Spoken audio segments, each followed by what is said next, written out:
Good morning.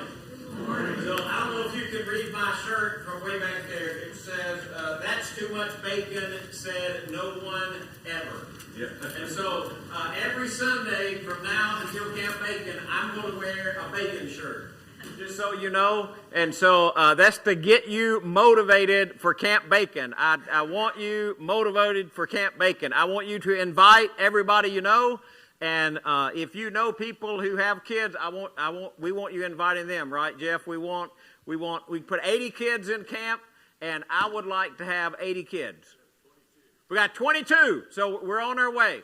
But that's only a fourth of the way, right? A little over a fourth, 2 over a fourth. Okay, so please sign up if you know anybody that can go to Camp Bacon. One day, and he's digging around in the closet, and he finds this shoebox. And he starts looking in the shoebox, and it's got an egg carton in it, and it's got 5 eggs in it. And then there's just a lot of money laying in the box. He's like, man, I wonder what in the world that's all about.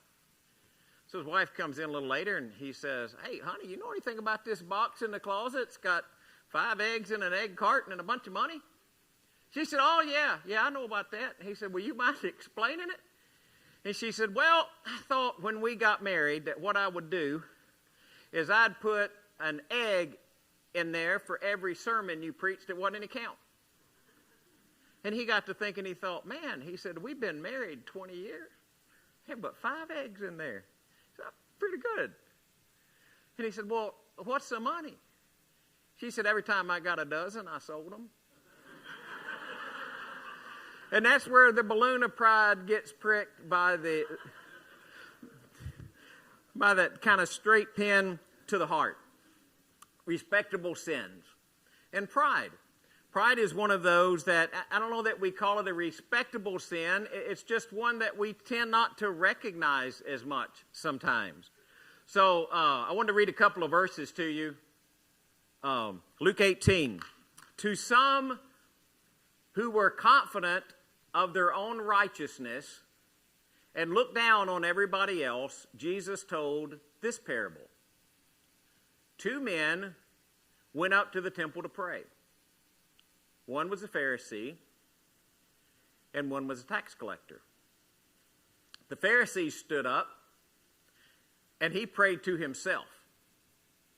And he said, God, I thank you that I'm not like other men, robbers and evildoers, adulterers, or even like this tax collector. I fast twice a week, and I give a tenth of everything that I receive.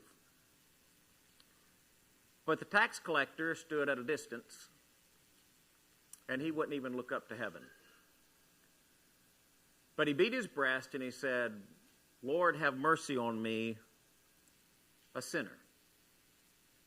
And I tell you that this man, rather than the other, went home justified before God. For everyone who exalts himself will be humbled, and everyone who humbles himself will be exalted. So if we start talking about pride, there are certain things that, kind of verses that we've heard enough that we just know they're there, right?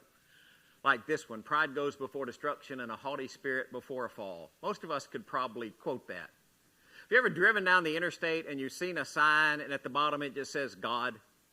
I don't know who came up with those signs, but most of the time I kind of like them, so I did my own. It says, I hate pride and arrogance.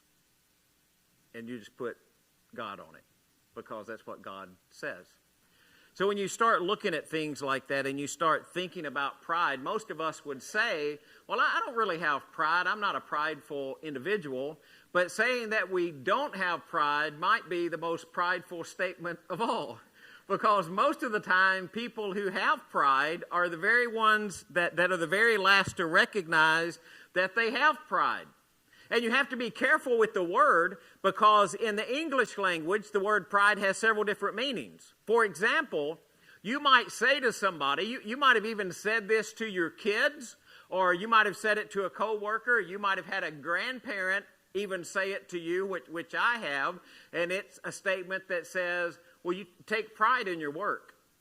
Well, what does that mean? Does that mean that you're boastful about it or that you make sure you do it better than anybody else? No, that's a phrase in our English language that means you do your very best, right? You do something that you can be proud of in the sense that you can have a sense of accomplishment. You know that whatever was in front of you, that you did the very best that you could possibly do. You do it with pride. And that's not the kind of pride I'm talking about. The kind of pride of accomplishment, or, that just means to do the best you can, or do everything that you can. It doesn't mean that you compare it to somebody else and say, well, I cut that yard really good. I bet nobody else can cut the yard like I cut the yard. And by the way, if y'all have ever seen me cut a yard, you know that anybody can cut a yard better than I can cut a yard, right? But what we're talking about this morning is kind of the negative element of pride. It's when we look down on somebody else, or we despise somebody else, or we treat ourselves as superior to other people, or we treat other people with contempt. I kind of came up with 4 phrases that I just kind of like to talk about. These kind of highlight pride. They kind of come from the parable. I'm not like you. You don't know. Look what I did. And you can't tell me what to do. I'm not like you. Did you hear that in the parable? 2 men went up to pray. And the Pharisee said, God, I thank you that I am not like other men. I thank you that I'm just not like other men. Now, after he says that, he starts listing some things, doesn't he? He lists some things about other people that he thinks. He said they're robbers, they're evildoers, and they're adulterers. And then he lists his righteous things, right? I fast twice a week, and I give 1/10 of all that I receive. Now, let's just break that down for a second. Would fasting twice a week and giving 1/10 of all that you receive, are those good things? Okay, those are good things. Are they better things than robbery and adultery and doing evil? Well, yeah, sure they are. So in our world, what we would probably say is, if that was our prayer and we were in the part of the Pharisee, we would probably say, well, I go to church every week and I help other people.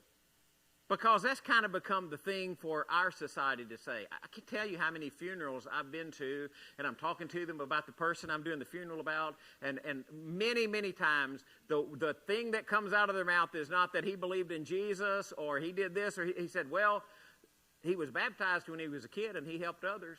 Good. Are those good things? Good things. So when you look at this parable, the problem is the first verse. Do you remember what the first verse said? To those who trusted in their own righteousness and looked down on everyone else. That's the problem. God, I thank you that I'm not like other men because I'm so much better than others. That's the implication. The implication is, God, you are just so happy. You're just so privileged to have me. And that leads to the kind of pride we're talking about. The kind of pride that causes us to look down on other people.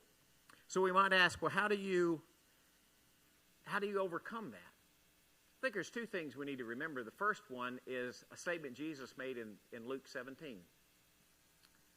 He tells this parable about this man who has a servant. And he said, if the servant is out doing all the things that the servant is supposed to do, and the servant comes home at the end of the day, will the master tell the servant, I tell you what, why don't you sit down at the table and let me go get you something to eat? I'll tell you what, why don't you prop this is the Greg Smith paraphrase. I added a little to it. Why don't you prop your feet up, just take it easy, and I'll take care of you because you've been out in the field working hard. Is that what the master would do to the servant? No. The servant came in. He'd been working hard all day, and the master would say, I tell you what, since you just came in, how about going and get me a bowl of beans and some cornbread and a glass of sweet tea? Because the servant is going to serve the master. And Jesus says, so you also, when you've done everything that you were told to do, should say, we are unworthy servants, we've only done our duty. So when we've done everything that we're supposed to do, when we're fulfilling all the requirements, when we're being godly people, does that give us the right to stand before God and say, well, look how good I am, Jesus. No, you're just doing what you were designed to do. You were designed to serve God. And that's what you should do all the time of your life. You should be serving God. When you go into the next life, you know what you'll be doing? You'll be serving God. Do you realize for an eternity, you're supposed to do the same thing that you're doing now, which is just serving God. But when you serve God, it doesn't mean you can say, well, look at me, I've done such great things. No, you're just doing what God's prepared you to do. So the first thing to kind of overcome that pride is we remember when we've done everything that we're supposed to do you realize we're still unworthy servants? You see that reflected in Ezra. Ezra comes along. And it says about Ezra, Ezra devoted himself to the study and observance of the law of the Lord and to teaching its decrees and laws in Israel. So you can look at Ezra and say, okay, Ezra was one of those preacher-teacher types. I mean, he's dedicated himself to serving God and to studying the law. Good thing? Wonderful thing. But as Ezra starts studying the law and he starts learning about God and he starts learning about the law, what he finds out is the people have sinned.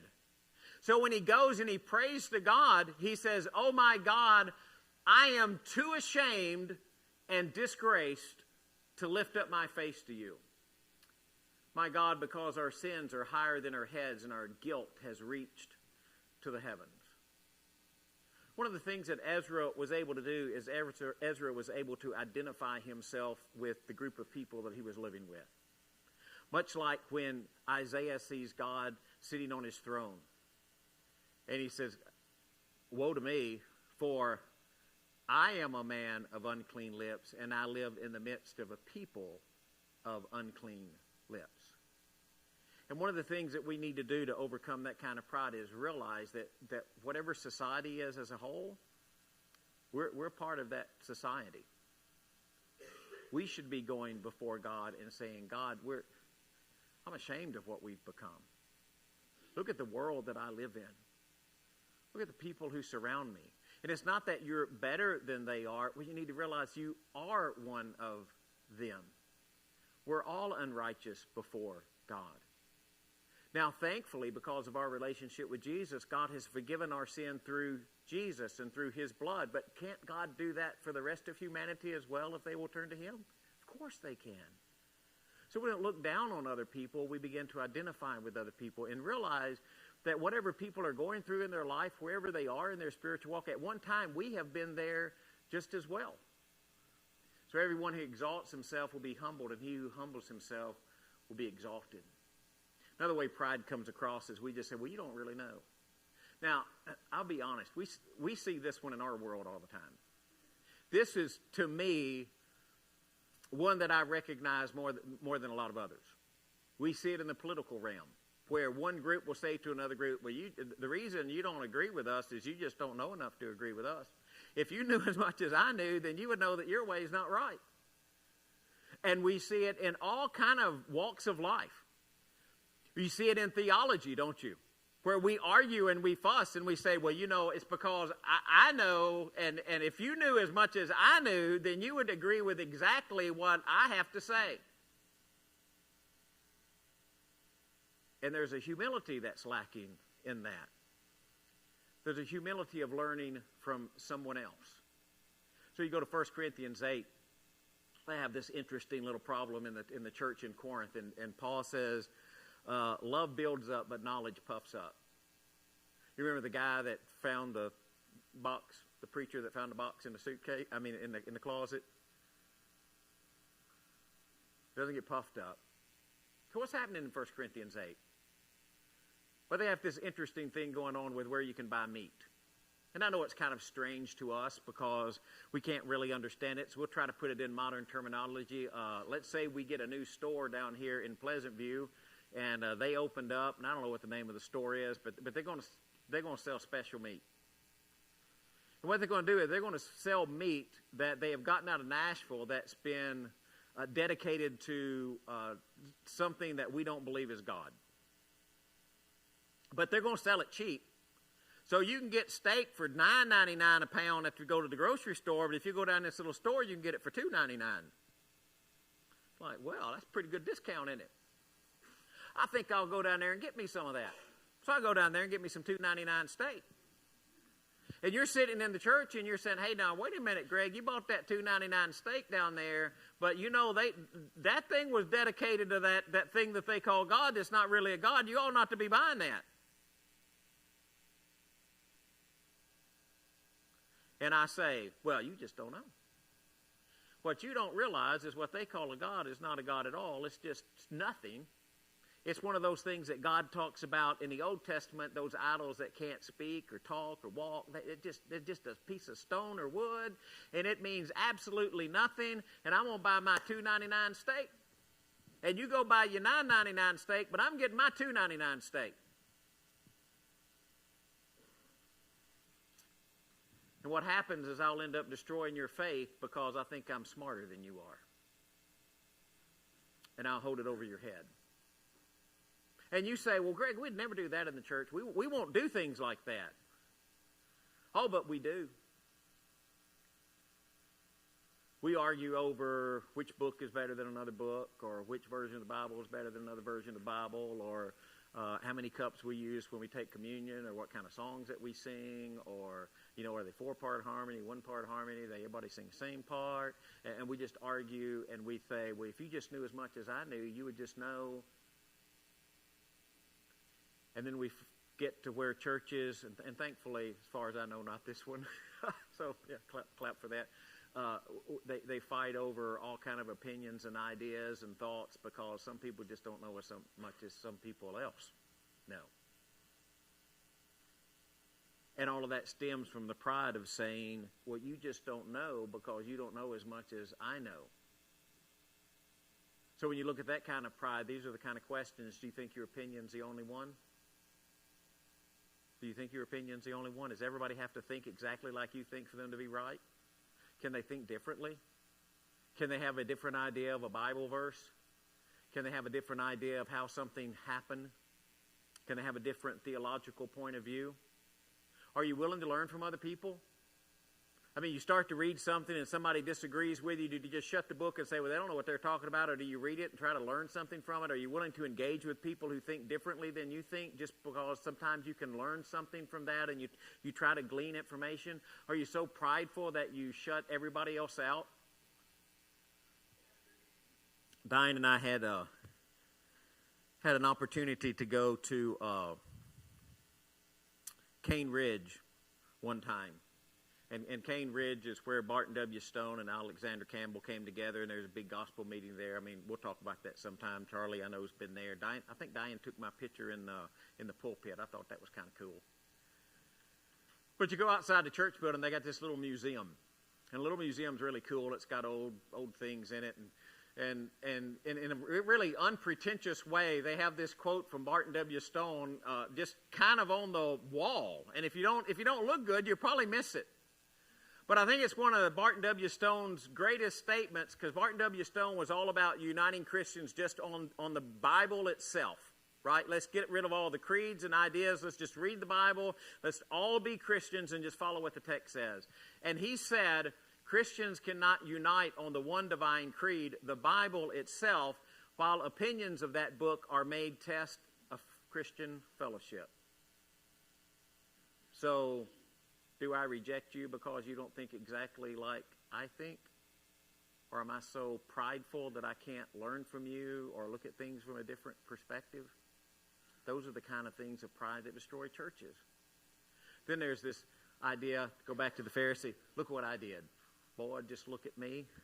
Do you see how good I am? You remember the things that he listed? I fast twice a week. Whew. I mean, I just want to ask. And you don't have to raise your hand, because I'm not going to raise mine. It's been a long time since I fasted. How many of y'all really enjoy fasting? I don't enjoy fasting. I think if I decide to fast, Jesus puts Dairy Queens in front of me. You know? And it's like, there it is. And I don't know how long you've ever fasted. I've done some fasts that in the past that were pretty long fasts, and they were okay. You know, it's interesting that the Old Testament says one of the reasons that you fast is you fast so that you can save your money so you can help somebody else. Boy, that's an interesting concept, isn't it? So you do away with a meal so you can help somebody else have a meal.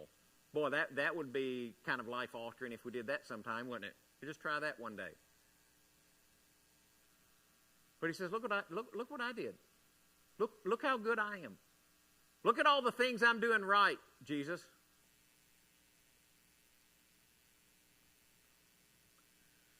How many of you like to dwell on the things you do wrong? Because I don't really like to. I like to think about the things I did right.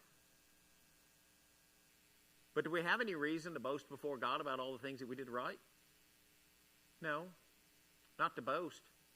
No boasting before God. The one thing that Paul boasted about was those that he made converts. He said, you're my boasting before God because I've helped you understand faith. Or when Paul writes in 1 Corinthians, what makes you different from anyone else? This is a good verse. What makes you different from anyone else? What do you have that you didn't receive? And don't think just about money and possessions and cars and trucks and automobiles and houses and cars and bank accounts and 401ks and great business. And don't just think about that. Think more internally about what do you have? What kind of talent do you have that you didn't receive? What kind of commitment do you have that you didn't receive? What do you have internally that you didn't receive? What do you have that you didn't receive from God? And the answer to that should be nothing, right? Nothing. And if you receive it, why do you boast as if you didn't receive it? If it came from God, why do you boast like it's yours when it's not yours, it's God's, and God just gave it to you to use for this life?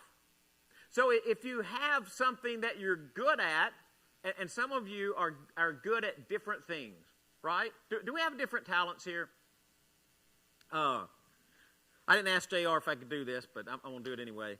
I was talking to JR on the phone this week, and he said, and I hope this is okay, John R. He said, man, I'm way behind for thank yous at church because, people's fixed my air conditioner, and people's going to see my mom, and people's done this, and people's done that. And, JR, I want to ask you, why have you never called me to come fix your air conditioner?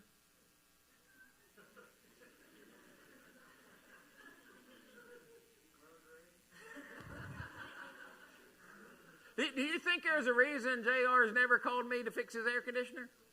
There is a reason why JR has never called me to fix his air conditioner. Because I couldn't do it. Not my thing. Now, he's called some other people in his church, and they fixed it really fine, didn't they, John R? Good. You wouldn't call me for that. Now, you might call me for something else. You might call me if you got a Bible question. Sometimes you can call me if you got like a mechanical question. Got very limited scope of expertise there, right? I mean, like I'm really narrow, but a little bit I know. Why don't y'all let me head up building projects? Because no, Charlie's a cane hammer. Right, I think I could do it with a nail gun. It's not my talent. Is it okay that it's not my talent? Now, let's get to some other things. If we were going to go back to having Wednesday night meals, y'all think I could handle that? Oh, I can handle that. I can handle that Wednesday night meal. I mean, I can buy chicken down at Hills just as good as anybody. They'll take my money just like that. Why? Because I don't have every skill set. See, you have abilities. But whatever ability you have, I think, is given to you by God to use for His kingdom. You don't boast like you're better than somebody else because you have it. You received it. And then there's this other statement. Boy, you can't tell me what to do. This is the kind of pride that comes out when people are just absolutely unteachable. They just know everything. And you can't tell them anything new. And they're obstinate, and they are prideful, and honestly, a lot of times, they're just not a lot of fun to be around. They're the kind of people who want things their way. Now, I struggle with this. I'm just going to be honest with you, right? I don't know. When you talk to people, and I went to a preacher meeting last week, and they were doing all of these different personality types, and they got all kind of different numbers and letters and stuff for personality types. And, we label people and put people in different types of personality types. And I don't know what kind of scale you use or somebody else's uses, but one of those things that they say is an A-type personality. And I've been told that I'm an A-type personality. Now, I don't know if I'm an A-type or not, because I don't really know what that means. But people who know me say, oh, yeah, you're an A-type personality. What's one of the things about an A-type personality? Anybody know? They're what? They're normally outgoing. It's okay, you won't hurt my feelings when you say it. A-type personalities generally want things done the way that they want them done. I mean, that's just the way it is. That's A-type personalities. I have to be honest with you enough to know there's a lot of me that's an A-type personality. I don't mind you doing something, just do it the way I want it, when I want it, how I want it, and at the exact moment that I want it. And we'll be okay with that, right? A-type personalities have a hard time delegating, right? Whoo, man, you look in the mirror and I look at that and say, Greg Smith has a hard time delegating. You know why? Because I think he's one of those A-type personalities. What's the first thing on this thing about that type of pride that we're trying to talk about? What's that first thing say? Wanting things your way and thinking your way is the best. That's two things. And I just want you to know, just so I can confess before everybody, that sounds a lot like me.